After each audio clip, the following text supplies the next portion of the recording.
오늘은 시편 23편을 보도록 하겠습니다. 시편 23편 우리 1절에서 6절 말씀입니다. 시편 23편 1절에서 6절 우리 한번 성경을 보시고 또 스크린을 보시고 함께 합독하도록 하겠습니다. 야훼는 나의 목자시니 내가 부족함이 없으리로다. 그가 나를 푸른 풀밭에 누이시며 쉴만한 물가로 인도하시는도다. 내 영혼을 소생시키시고 자기의 이름을 위하여 의의 길로 인도하시는도다. 내가 사망의 음침한 골짜기로 다닐지라도 해를 두려워하지 않을 것은 주께서 나와 함께 하심이라.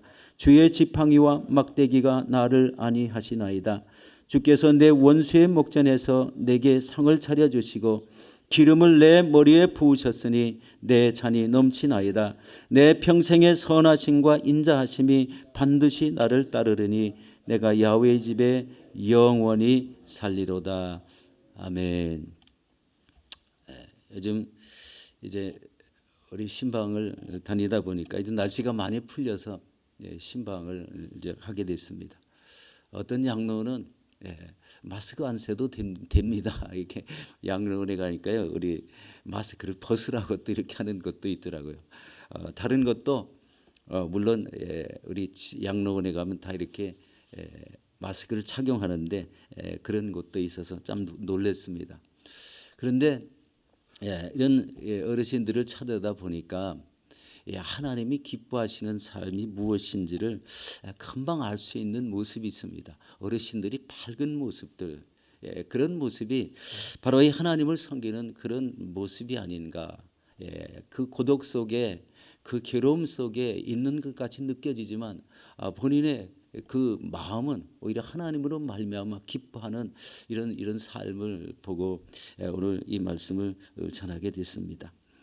여러분, 오늘 이 본문의 말씀을 보면 다윗 왕이 바로 통일 왕국의 그 왕권이 견고해지게 될 때 그 국력이 굉장히 커졌지 않습니까? 주변 나라들을 다 제압하고 그리고 나라의 평강이 임할 때 그 옛날 자신의 그 파란만장했던 그 과거를 돌아보면서 바로 자신의 그 통일 왕국으로서의 왕으로 인도하신 하나님이 바로 나의 목자였다라는 이런 깨달음을 받았다는 겁니다. 하나님이 나의 목자였다. 그래서 이 통일 왕국에 한때 목동이었던 일개 시골 사람이 이렇게 하나님의 왕으로 세움을 받아 이 큰 나라를 운영하게 되었다. 그래서 하나님이 감사하는 마음으로 바로 이 귀한 시를 지게 된 것으로 믿습니다. 여러분, 특별히 다윗은 소년 시절에 이 목동이었습니다. 그래서 그 양을 키우면서 양을 돌보았던 그 체험을 통해서 바로 영혼의 목자이신 하나님 안에서 바로 양인 성도가 누릴 참된 은혜의 삶이 무엇인지 이 시편을 통해서 지금 노래를 하고 있습니다. 그것은 바로 하나님은 우리에게 부족함이 없는 삶을 주신다는 것입니다. 부족함이 없는 삶.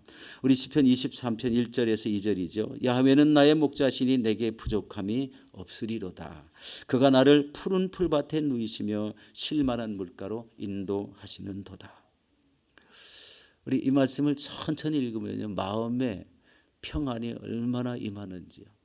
이 각박하고 어렵고 그리고 고달픈 인생을 살아가는 사람들에게 바로 우리의 영혼을 우리 잠잠하게 하고 그리고 하나님의 은혜 안에 내가 살고 있구나. 이 푸른 풀밭 쉴만한 물가로 인도하시는 그 하나님을 생각하면 우리의 먹먹했던 마음들이 환하게 트이고 그리고 밝게 마음이 느껴져서 우리 기쁨이 많은 이런 모습을 바라보게 됩니다. 여러분, 하나님이 나의 목자라는 것은 하나님과 나와의 관계가 있다는 거예요. 관계. 하나님은 목자이시고 우리는 그분이 기르시는 양이라는 이 관계가 있습니다. 여러분 믿으십니까? 하나님은 우리의 목자십니다. 그리고 우리는 그분이 기르시는 양이라는 겁니다. 그런데 하나님을 목자로 삼은 우리의 삶에 하나님은 부족함이 없게 하신다. 그 말씀입니다. 여러분, 인생에 참 만족이 어디에 있는 것을 깨닫게 하는 말씀이죠. 눈에 보이는 것을 많이 이렇게 소유한 것이 중요한 것이 아니라 또 값진 많은 보석을 많이 소유하는 것이 중요한 것이 아니라 바로 하나님과의 올바른 관계 속에 내 삶의 평안을 유지하며 하나님이 주시는 그 말씀의 꼴을 먹으며 살아가는 그 모습이 더 아름답다는 것입니다. 바로 다윗은 이 목동의 삶을 통해서 하나님을 개인적으로 만나고 교제했던 그 만족을 누렸던 그런 하나님의 사람이었습니다. 다윗은 바로 이 목동 시절 자신이 양떼를 이끌고 그리고 그 양떼들에게 연한 그런 풀이 많은 곳을 찾아다니며 또 쉴만한 물가가 있는 그런 곳을 찾아다니며 그 양떼를 인도했던 그런 경험을 통해서 하나님은 우리의 영혼의 목자로서 백성들인 양떼들을 바로 이런 쉴만한 물과 푸른 초장으로 인도하신다는 그런 확신을 갖게 되었습니다. 그리고 우리의 영혼이 의의 길로 인도하시고 또 사망의 골짜기에서 우리를 지켜주신다는 이런 확신을 하게 됩니다. 이게 양을 친 목동이 이제 하나님이 우리를 먹이시는 이런 목자이시구나라는 이런 심령을 우리 깨달았다는 겁니다. 그래서 우리 시편 23편 3절 4절에서는 내 영혼을 소생시키시고 자기의 이름을 위하여 의의 길로 인도하시는도다. 내가 사망의 음침한 골짜기를 다닐지라도 해를 두려워하지 않을 것은 주께서 나와 함께 하심이라. 주의 지팡이와 막대기가 나를 안위하신다고 이렇게 말씀하고 있습니다. 여러분, 하나님은 온 우주를 다스리시는 하나님이십니다. 얼마나 크신 하나님이십니까? 그런데 동시에 그 속에 작은 한 영혼과의 그 삶에 깊은 관심을 가지시고 그리고 그분에게 풍성한 사랑으로 풍성한 은혜로 다가오셔서 감싸주시는 하나님이신 것을 볼 수가 있습니다. 우주 만물을 이렇게 통치하시는 그 하나님이 바로 우리의 한 사람 한 사람의 영혼까지 보살펴 주시고 바로 기쁨의 삶, 즐거워하는 삶, 하나님을 찬양하는 이런 삶을 살게 하시는 이런 하나님이시라는 것을 보게 됩니다. 이때 우리의 심령은 하나님 안에서 안식하고 하나님이 주시는 이런 말씀과 이런 꼴로서 그래 은혜를 누리도록 이렇게 그 은혜를 통해서 배부름을 우리 느끼도록 인도하시는 이런 삶을 살고 있습니다. 우리 서두의 기도에서도 우리 말씀을 우리 함께 나눴지만 전 세계가 팬데믹으로 인해서 얼마나 큰 고통을 당하고 있습니까? 수많은 사람들이 확진도 되고 있지만 수많은 사람들이 죽어가고 있는 모습을 통해서 바로 우리가 사는 이 시대가 이 음침한 사망의 골짜기를 지나고 있는 세대가 아닌가 이렇게 생각을 해보았습니다. 어느 나라도 예외가 없습니다. 피할 수 없는 이런 죽음의 그림자들을 우리 느끼고 있다는 거예요. 여러분, 이 하나님께서 우리의 영생에 바로 이렇게 의의 길로 벗어나지 않게 하는 이 참된 모습은 하나님, 목자이신 하나님의 음성을 듣고 따라가는 그 참된 길이 있다는 것을 압니다. 그것이 바로 의의 길이고 우리를 영생으로 인도하는 그런 길입니다. 우리가 이렇게 수없이 이 침체된 영혼들이 이 땅에 살아가고 있고 그리고 소망이 보이지 않는 이런 시기에 바로 하나님이 나의 목자이심을 인정하고 그분을 따르려는 이런 참된 마음을 가졌을 때 우리 하나님은 우리 마음에 찾아오셔서 우리의 평강을 주시고 우리의 영혼을 의의 길로 인도해 주시는 줄로 믿습니다. 여러분, 우리 삶을 가만히 보면은 어떤 사람은 기쁨을 누리며 살고 어떤 사람은 참 침울하게 살아가는 이런 모습도 보게 됩니다. 바로 이 여러분의 영혼은 어떻습니까? 침울한 모습이 많습니까? 아니면 기뻐하는 모습이 많습니까? 만약에 우리의 영혼이 이런 침체되어 있다면은 우리는 어떻게 해야 되겠습니까? 바로 이 하나님의 뜻과 나의 아집을 다 벗어내는 이런 삶과 함께 하나님의 뜻을 이루는 삶으로 전환해야 됩니다. 내가 무엇을 이뤘다고 기뻐하면은 그것은 잠깐이지만 하나님이 나와 함께해서 은혜롭게 사는 삶은 영원하다는 겁니다. 요즘 저 신권사가 저한테 요새 저보고 낫대라고 합니다. 여러분, 낫대라는 말이 잘 몰랐어요. 그런데 내가 살았던 때 내가 무슨 자꾸 내 이야기를 하는 거 있잖아요. 내가 이때는 내가 뭘 잘했는데 내가 이런 것을 참 좋게 여겼는데 나 때 우리 커피 마시는 나 때가 아니라 나 때 아주 옛날 구시대의 사람이라는 이런 표현을 말하는 것 같아요. 아직도 그걸 잘 이해하지는 못했는데 최근에 저보고 나 때라는 이런 하나의 분류된 표현을 쓰는 것을 보고 참 놀랬죠. 그래서 내가 이 하나님을 믿고 나서 이 세상을 잘 모르는 이런 삶을 살다 보니까 이 구식이라는 이런 명칭에 나때라는 표현을 쓰지 않았나 이런 생각을 해봤습니다. 나때. 우리 어르신들을 보고 다 나때라는 거. 옛날 구식 시대. 그 고정관념이 벗어나지 않고 새로운 것을 받아들이지 못하는 그런 나때의 삶. 여러분들은 고정관념을 탈피하시고 하나님으로 말미암아 새로운 마음, 은혜로운 마음을 가지시길 바라겠습니다. 바로 이 자신의 아집을 꺾어내야 된다. 자신의 고집을 가지고 살면 하나님이 그 영혼에 자꾸 침체를 주신다는 거예요. 그리고 또 한 가지 두 번째는 주의 인도하심에 자신을 맡기는 삶을 살아야 됩니다. 여러분 자동차를 탔는데 그 자동차 안에 우리 참 하나님을 의지해서 운전하며 자신을 맡기고 나가야 되지 않습니까? 때로는 위험한 지경에 이를 때도 있겠지만 모든 삶이 바로 내 인생을 인도하시는 하나님께 모든 것을 다 맡기고 이렇게 살아갈 때 우리 나 때 인생이 아니라 하나님의 때를 우리 알면서 분별하며 나가는 귀한 인생이 될 줄로 믿습니다. 이렇게 될 때 우리의 영혼이 회복되고 또 사망의 음침한 골짜기 속에서도 이런 주의 지팡이와 막대기로 인도함과 보호하심을 받는 귀한 삶으로 이루어질 줄로 믿습니다. 우리 신방을 다니다 보니까요, 참 우리 어르신들을 보고 좋은 면을 너무 많이 보아서 참 얼마나 마음이 기뻤는지 모릅니다. 우리 멀리 사시는 저 김영봉 권사님, 우리 또 김영숙 권사님, 저 멀리 이제 이 버크밀 쪽에 양로원에 계시잖아요. 의외로 그분들의 삶이 힘들고 어려울 줄 알았습니다. 그런데 가서 찾아뵈니까요, 얼굴에서 윤기가 나요. 얼굴이 그렇게 평안하고 얼굴이 환한 모습을 보고 너무 깜짝 놀랐습니다. 이런 모습이 하나님을 섬기는 모습이구나.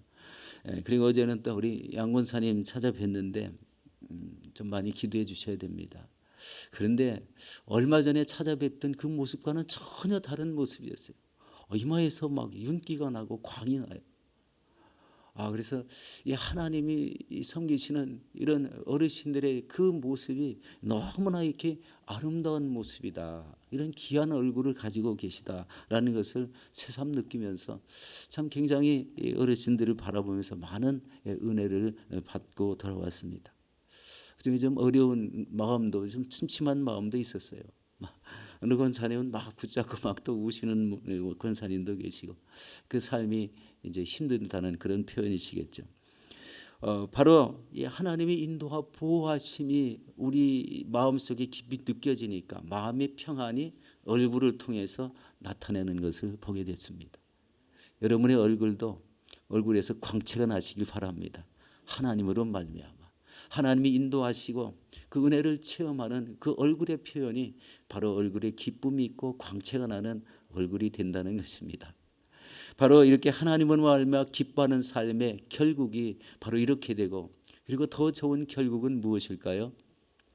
여러분, 다윗이 원수의 목전에서 상을 차려준다 이런 말씀을 했는데 참 요즘에 그런 말씀을 많이 느낍니다. 뭐냐면 마지막 때에 저들이 보는 앞에서 나를 괴롭게 하고 진짜로 생명을 빼앗아 가려고 하는 이런 악한 사람들이 보는 앞에서 우리 들림받는 이런 은혜와 함께 하나님이 저 어린 양 혼인잔치에 예비하신 그 잔치에 들어가는 이런 기쁨이 있다는 것을 우리가 알아야 됩니다. 이것이 우리 앞에 놓여진 일이 아니겠습니까? 그리고 하나님 앞에 나아가는 그 참된 얼굴의 모습은 바로 그런 모습 같아요. 얼굴이 광채가 빛나고 환히 우리 웃으며 하나님을 맞이하는 이런 모습이 아닐까 이렇게 생각을 해보았습니다. 여러분, 기쁨을 맛보시기 바랍니다. 하나님이 주시는 은혜의 기쁨. 그 영생의 기쁨을 우리 삶에서 계속 맡기며 그것을 느낄 때마다 이 닷과 같은 바로 이 하나님을 높이 찬양하는 그런 삶이 되시기를 바라겠습니다. 두 번째는 야훼의 선하심과 인자하심을 맛보는 삶입니다. 우리 시편 23편 우리 6절입니다. 내 평생의 선하심과 인자하심이 반드시 나를 따르려니 내가 야훼의 집에 영원히 살리로다. 여기서 이 선하심이란 이 단어는요, 우리 창세기에 보면은 하나님이 빛을 지으시고 그것을 빛을 보시고 보기에 좋았더라, 보기에 심히 좋았더라라는 뜻이 선하심이라는 의미입니다. 이런 의미가 됩니다. 보시기에 좋았다. 한 인생이 하나님을 섬기고 살아가는 모습을 하나님이 심히 좋게, 보기에 좋게 여기셨더라. 하나님을 섬기고 봉사하고 헌신하는 모습을 하나님이 보시기에 좋게 여기셨더라. 우리 하나님을 섬기면서 바로 기쁨을 누리며 살아가는 그 모습, 찬양하는 그 입술의 모습이 너무 좋았다. 그리고 영혼을 세우려고 애를 쓰는 이런 참된 모습이 하나님 보시기에 좋았다. 이게 선하심입니다. 그런데 반대도 있어요. 하나님 보시기에 선하게 아니라 악하게 보시는 것도 있다는 거예요. 성도인데도 악하게 보시는 이런 삶이 있다면 우리 삶을 고치지 않으면 안 되겠죠. 이 선하심이라는 것은 하나님이 그 사람의 전 인생의 삶을 보시고 우리 아름답게 여기시는 모습을 말합니다. 여러분의 마음은 어떻습니까? 하나님 보시기에 선하게 여기시겠습니까? 아니면 그 반대가 될까요? 선하게 여기시기를 바라겠습니다. 그러면 인자하심이라는 것은 이 원어로 헤세드, 우리 사랑하심입니다. 하나님이 선하게 여기시고 하나님이 우리를 잠잠히 사랑하시는 그 사랑을 말합니다. 바로 하나님의 선하심과 인자하심이 반드시 나를 따르리니 내가 야훼 집에 영원히 살겠다는 이 다윗의 고백은 다윗이 왕으로서 왕궁에 사는 것을 기뻐하지 않았다는 거예요. 하나님의 집에 사는 모습을 더 기뻐했다는 것입니다. 우리 다윗이 막 이제 왕이 되어서 그 아비나답의 집에 있는 하나님의 법궤를 모셔와서 자기 다윗의 장막에 모시고 하나님을 섬기는 그 모습 얼마나 우리 성경에 잘 나와 있습니까? 그런데 그것으로 끝난 게 아니라 하나님을 모시는 모습을 더 잘 하시려고 어떻게 했습니까? 모든 악기를 우리 불 수 있는 우리 연주자들을 다 불러 모으고 그리고 찬양대를 4,000명 이상을 모아서 우리 하나님을 뜨겁게 찬양하며 그 악기로 연주하며 우리 하나님을 섬겼다는 겁니다. 바로 이런 모습 속에 하나님이 큰 영광을 받으신 줄로 믿습니다. 바로 이렇게 하나님의 선하심과 인자하심이 바로 그런 곳에서 나타납니다. 다윗이 하나님을 그렇게 섬긴 모습을 통해서 다윗의 일생을 보시기에 너무 좋게 여기신 모습, 선하게 여기신 모습이 바로 마음에 이렇게 꽉 차 있던 것을 보게 됩니다.